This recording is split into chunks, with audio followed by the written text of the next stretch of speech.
سلام برو چه خبر؟ من میخوام اولین ویدیو یوتیوبم ضبط کنم. امیدوارم ازم حمایت کنید و اینکه بریم واسه چالشمون اینجوریه که تاس میاریم، بعد هر چند تا که تاس بود از هویجا میخوریم. مجازاتش هم اینه که یه دونه از هویجا که آخر میمونه با سس تنده. بندازم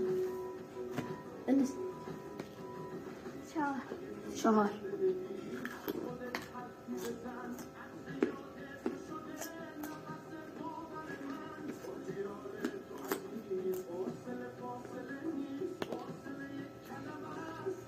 دو.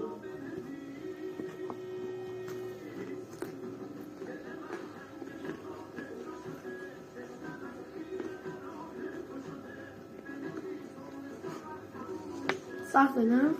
درست بنداز. چهار.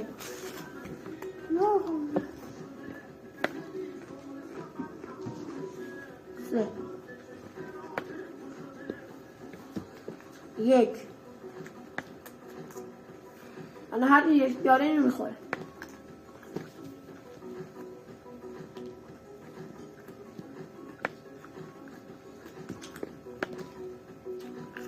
دو.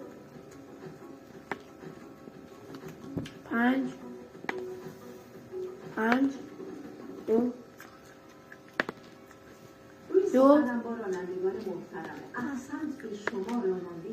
یک بابر نشیم بده ایناش بخور یک بخور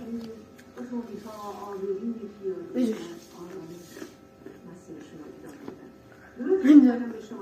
خوشمزه است.